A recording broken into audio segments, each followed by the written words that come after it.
and it is full of hope and serenity. Moving forward, I now invite Professor Suman Jamwal, Head, Department of History, to present the opening remarks. Ma'am, please. Thank you, Dr. Jasleen. Good morning, everyone. Namaskar.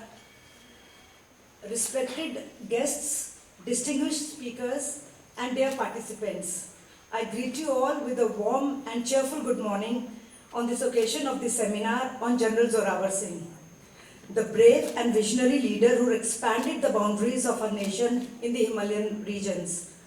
But before I proceed further, allow me to express my gratitude and welcome to the eminent personalities on the dais.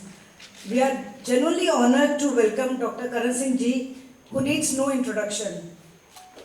Dr. Kuldeep Chandra Agnihotri, former Vice Chancellor, Central University of Himachal Pradesh, who will grace us with the keynote address. Major General Vikram Singh Sekho, Youth Seva Medal and Sena Medal, General Officer Commanding 10 Infantry Division. Major General Gaurav Gautam, General Officer Commanding 26 Infantry Division. And our esteemed Honorable Vice Chancellor, Professor Umesh Rai.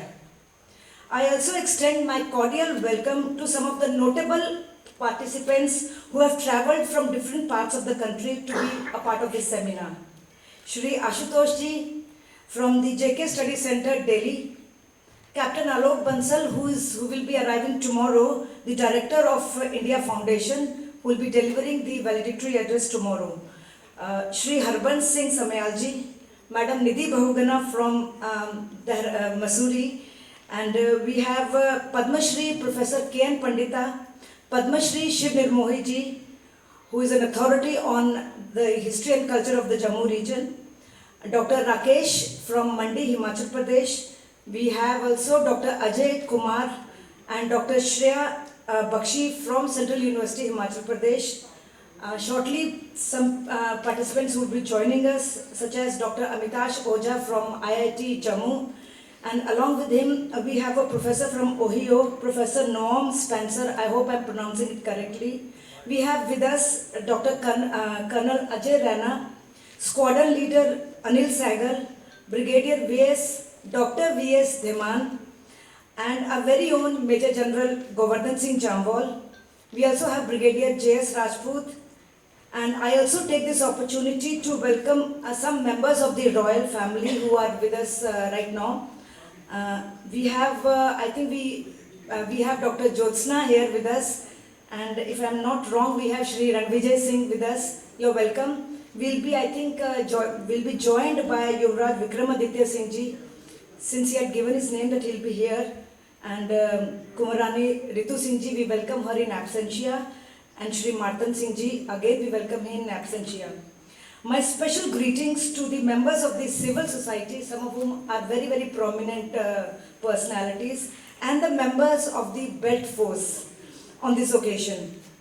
My heartfelt greetings to the academic fraternity of the university, and I just saw Madam Neelu Rumitra, our Dean Research Studies. Ma'am, welcome. We have with us, I just want to take the name of two of our faculty members from other departments, especially Professor Virender Kondalji from the Department of Strategic Studies, and Sir has been very cooperative with many of the inputs vis-a-vis this seminar. We also have Dr. Garima, who collaborated in the sense that she has provided us with the services given by the Journalism and Mass Media Department.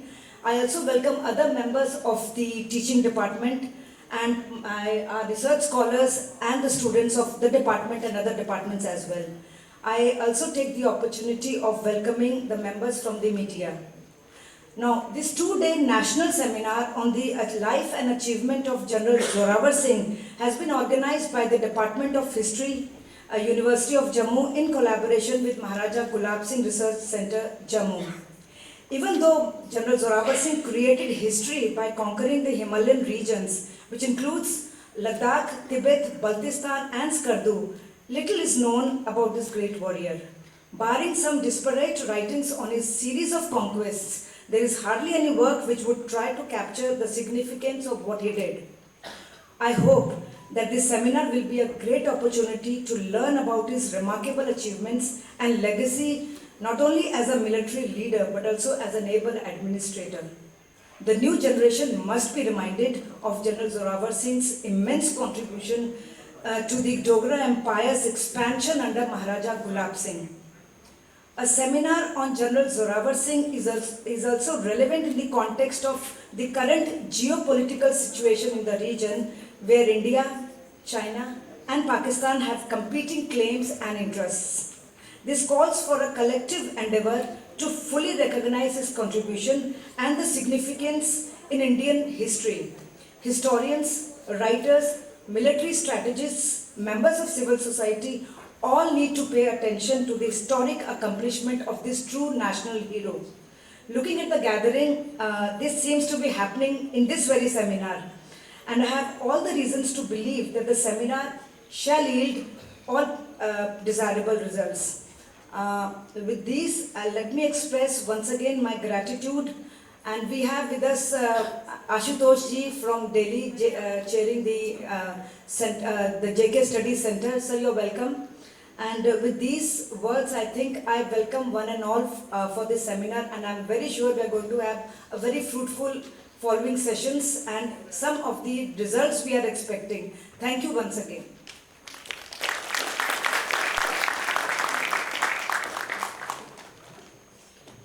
Thank you, ma'am.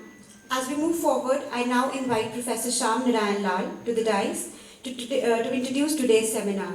Sir, please.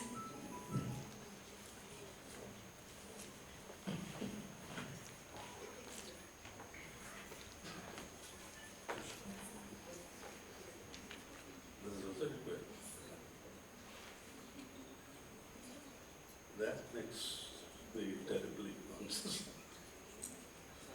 Being recorded is not a fine.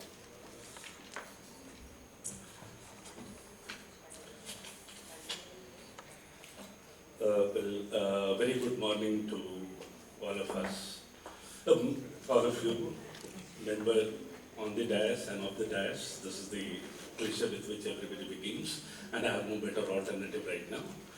So, yeah, the present seminar which we are about to embark on emerges from the peculiar and also unargued orientation which local and the translocal historiographers acquired in the context of the history of the princely state of Jammu and Kashmir.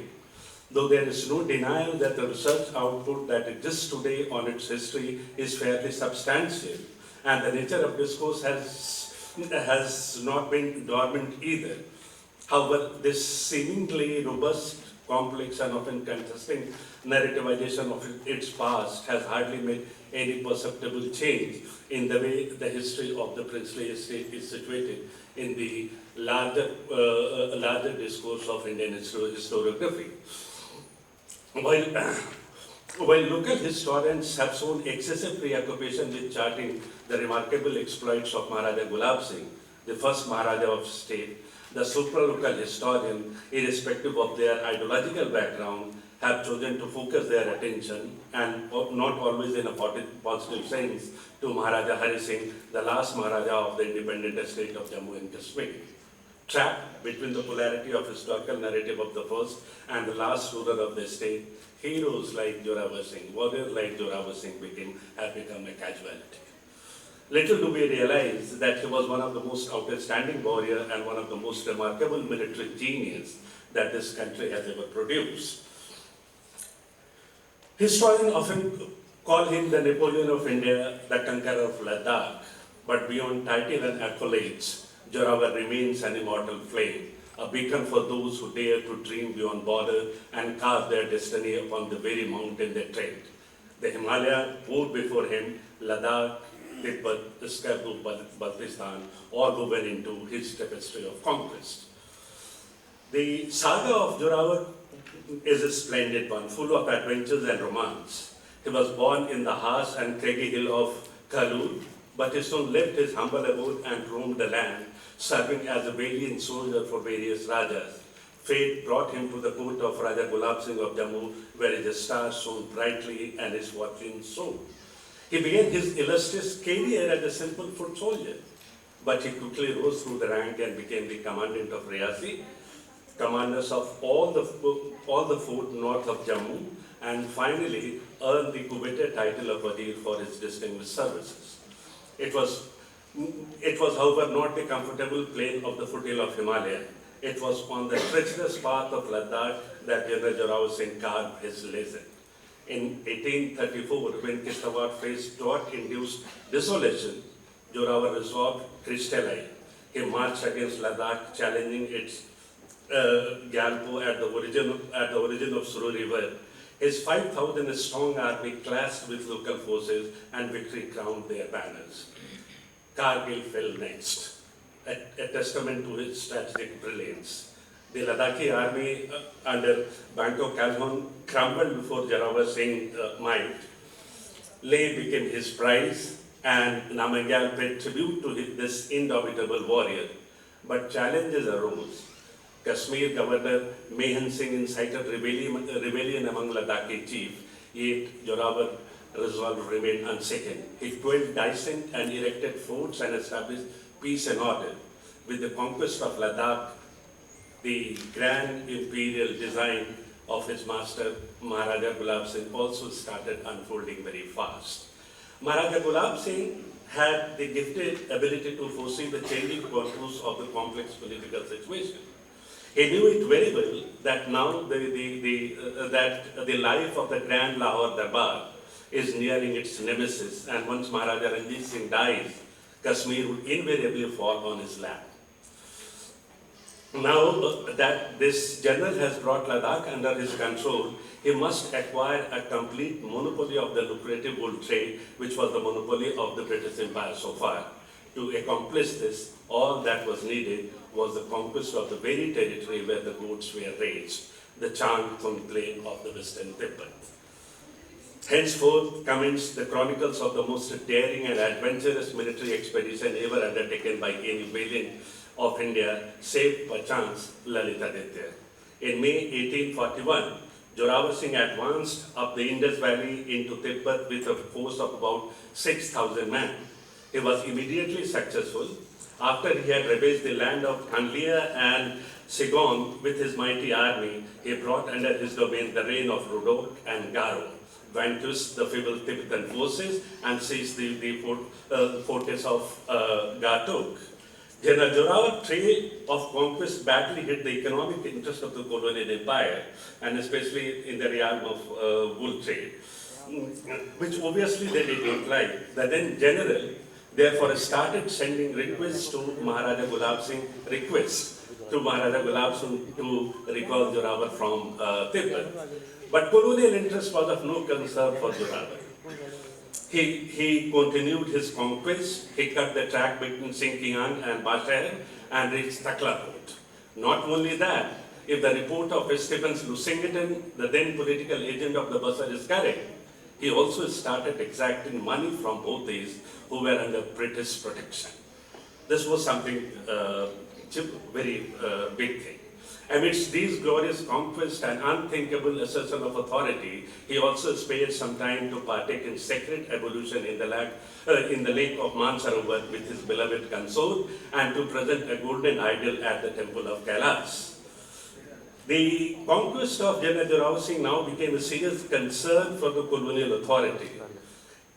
It is reflected in the hectic parley and correspondence that has started among various tiers of colonial authority at various levels. T.C. Robertson, the then Lieutenant Governor of the Northwest Provinces, even went to the extent of suggesting the possibility of the formation of a Dogra-Nepal alliance against the colonial authority. This made the colonial authority extremely apprehensive and nervous, and then they decided to set a deadline of December 10 for the withdrawal of Zorawar forces to Ladakh. They pressurized Maharaja Sher Singh to issue an order to this effect, which he indeed did. One doesn't know whether the order reached him or not, but retreat was not part of Zorawar lexicon. He remained determined to take the flag of his master deep into Tibet. He thus dug his heel at a place which was about 15,000 feet above the sea level, where temperature never rises above zero. the forces of nature were also not in his favor. It was the time of intense cold, which was further complicated by rain, snow, and lightning for weeks upon weeks. Many of his soldiers lost their fingers and toes to frostbite. Others starved to death, while some burned the wooden stock of their muskets to warm themselves. In the midst of this dismal scenario, when hope seemed to fade and disappear loomed large, the Tibetan and the Chinese allies mustered the courage and the strength and launched a fierce assault on Zorawar and his valiant warrior at a place called Ho on 12 December 1841. In the early exchange of fire, the general was wounded in his right shoulder. He then grabbed a sword in his left hand and continued fighting. As the ill luck would have been, taking advantage of the deep snow and poor visibility, the Tibetan horsemen charged the Dogra position, and one of them thrust his lance into Zorawar Singh's chest. And so the valiant hero breathed his last. In the process of fulfilling his noble aspiration of annexing the sacred land of Mansarovar to his lord's Riyadh, it was a fateful coincidence that this was also the place where the illustrious warrior of Mahabharat war had renounced their worldly affairs after attaining glory and fame in the battle of Kurukshetra. By the time General Zorawar ascended to the heavenly abode, he has also secured a place of honor among the stars. He not only saved history, but also crafted a new geography for our country, which endures to this day. But what has history done to him? And this is the question that must be asked. Reduced him to the margin of historiography? His remarkable achievement and contribution have been largely ignored by the mainstream historical narrative. There is an abysmal lack of awareness and appreciation among the general public and the academic community at large of his long-term contribution. His name is rarely mentioned in any textbook of history, or his history is rarely taught in school or colleges. Added to this, the political bias and prejudice of some historians have either downplayed or dismissed our role in expanding India's frontier and defending its sovereignty. They have now added to this, we have the colonial narrative. In the colonial historiography of all hue, he is accused of being an imperialist, a plunderer, and an oppressor of the people that he conquered. There is no proper documentation and preservation of Zorawar Singh's record and relics. His forts, monuments, roads that he built in Ladakh and Baltistan all have been left to the vagary of nature. Even his grave in Tibet have been allowed to fade from popular memory. It is high time that Zorawar legacy is restored and recognized by the nation he served and loved. He deserved to be remembered and respected as a national hero who extended India's boundary to the edge of China, who secured India's strategic interest in the Himalaya and Central Asia, who sacrificed his life for his motherland. This unsung hero must be given the right place that he deserves. This seminar is just a small step towards that. And the presence out here, my friend in olive green, member of civil society, the distinguished academician, then the presence of one of the greatest intellectual of the century, Professor Dr. Karan Singh, the head of the institution, of this institution, my Vice Chancellor, Umesh Rai ji, their presence is a very good indication, because their presence is also an indication of the future engagement that might happen. And as Professor Suman rightly said, if you have to do that, let us not leave it to the historian only. It is also the responsibility of civil society and different sections of society to come forward and start reviving his glory. The seminar is just a baby step. Hopefully, we will have some positive achievement. Thank you.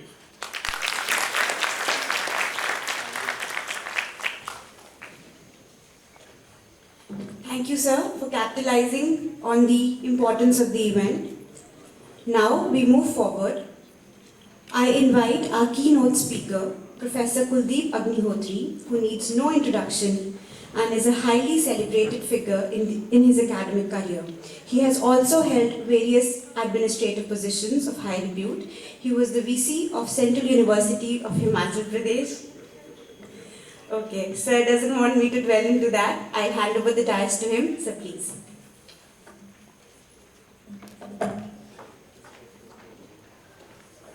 आज के इस कार्यक्रम में श्रद्धेय doctor Karan Singh ji उपस्थित हैं और मुझे बड़ी प्रसन्नता हो रही है कि जम्मू कश्मीर के बारे में और जोरावर सिंह जी के बारे में जो चर्चा हो रही है वो करण सिंह जी की हाजिरी में हो रही है। हिंदुस्तान में जो शैव दर्शन के गिने चुने विद्वान हैं उनमें डॉक्टर साहब का नाम आता है और जिस यूनिवर्सिटी में बैठकर हम ये चर्चा कर रहे हैं, ये यूनिवर्सिटी पहले जम्मू कश्मीर यूनिवर्सिटी कहलाती थी, उस यूनिवर्सिटी को बनाने का श्रेय भी डॉक्टर करण सिंह जी को भी जाता है। जम्मू कश्मीर की वो शायद पहली यूनिवर्सिटी थी और उस यूनिवर्सिटी को बनाया भी इन्होंने और व्यक्तिगत संपत्ति दान करके बनाया और उसको ऊंचाइयों तक भी पहुंचाया। और दुनिया की हिस्ट्री में ये भी शायद पहला उदाहरण है कि उसी यूनिवर्सिटी के डॉक्टर साहब चांसलर थे और उसी यूनिवर्सिटी के स्टूडेंट थे। ऐसा भी शायद दुनिया की हिस्ट्री में कहीं कभार ही होता है। मैं हिमाचल प्रदेश से हूँ और डॉक्टर साहब का हिमाचल प्रदेश से भी ताल्लुक है, तो इसलिए मैं हिमाचल प्रदेश की ओर से भी उनका स्वागत करता हूँ, अभिनंदन करता हूँ। हमारे बीच में प्रोफेसर उमेश राय जी हैं, जी कहने की जरूरत नहीं है भाई, वो कुलपति हैं तो बीच में होंगे ही। लेकिन उमेश राय जी का प्लस पॉइंट ये है कि उन्होंने यूनिवर्सिटी में इस प्रकार की अकादमिक गतिविधियों को बढ़ावा दिया है। देखिए, यूनिवर्सिटी का काम केवल एग्जाम लेना और सर्टिफिकेट बांटना नहीं होता है, इस प्रकार का संवाद हो, डायलॉग हो, उसको बढ़ाने का काम यूनिवर्सिटी का होता है। और मैं पिछले कुछ सालों से इस यूनिवर्सिटी से वाबस्ता रहा हूँ। उसका मुख्य कारण तो वैसे सुमन जम्बाल ही है, मुझे भी बुला लेती हैं जब कोई सेमिनार होता है कि डॉक्टर साहब आप भी आइए, तो इनका भी शायद हिमाचल से रिश्ता है, तो मैं भी उसके कारण आ जाता हूँ। उमेश राय जी ने इस यूनिवर्सिटी में एक प्रकार से, वैसे तो किसी की प्रशंसा उसके सामने नहीं करनी चाहिए भाई, शास्त्रों में यही लिखा है कि पीठ पीछे प्रशंसा करो, सामने निंदा करो, तो उन्होंने सचमुच यहाँ बड़ा अच्छा काम किया है। मैं उनको बधाई देता हूँ। यूनिवर्सिटी में एक नई चेतना जागृत हुई है। मैं जब कॉलेज में पढ़ता था तो मेरे मन में बहुत इच्छा थी कि मैं मिलिट्री में भर्ती हो जाऊँ और एनसीसी में भी मेरे दोनों पाँव वो दाएं बाएं से मिलना चाहिए, ऐसा एनसीसी वाले बताते थे कि अभी जो दाएं है तो बाएं इधर आना चाहिए, बाएं इधर है तो दाएं इधर आना चाहिए। वो कभी मिल नहीं पाए, इसलिए मैं मिलिट्री में भर्ती नहीं हो पाया। लेकिन आज मेरा सौभाग्य है कि दो सर्विंग जो मेजर जनरल हैं आर्मी के, उनके बीच में बैठकर भाई मुझे भी बोलने की अनुमति मिली है, ये मेरा सौभाग्य है। जनरल शेखर था और गंभीर गौतम जी, दोनों का बहुत अभिनंदन। के.एन. पंडिता जी बीच में बैठे हैं और शायद जम्मू कश्मीर के बारे में और खास करके सेंट्रल एशिया के बारे में पंडिता जी से बड़ा विद्वान कोई नहीं मिलेगा। ये ईरान में रहे, वहाँ इन्होंने काम किया और इनके शिष्य अरुण कुमार शर्मा